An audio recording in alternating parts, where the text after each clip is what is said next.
Koç.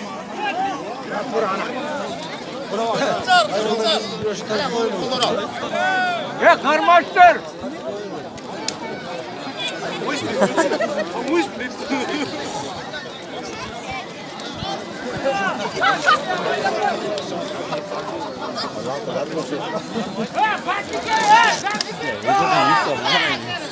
Açay.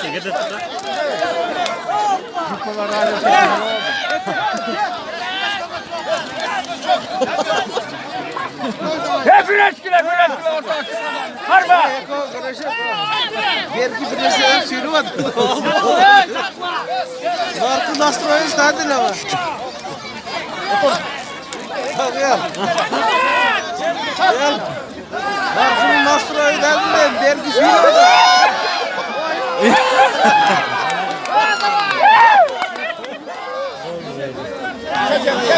Çeşit kaldı oldu. Elini yaktın işte.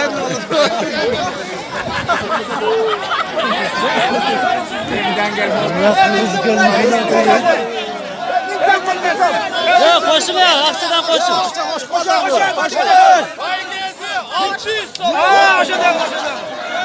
Böyle olmadan yaxşı olur. Ya karmaştır. Harmalı. Valla bayga daha koşuldu. Ya kanıya şimdi harba. Gelin arkadaşlar. Geçen bozak başlar.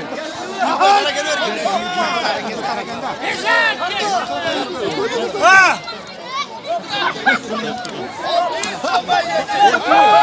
Ya koşun, koştan kadar koş. Kime kaç?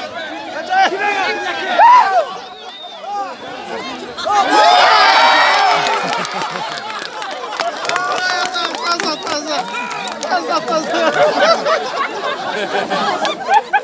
Ya bozuk hadi. Eko hoş geldin.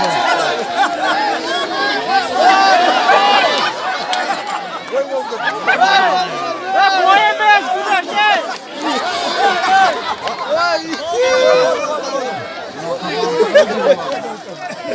Ya boyamaz.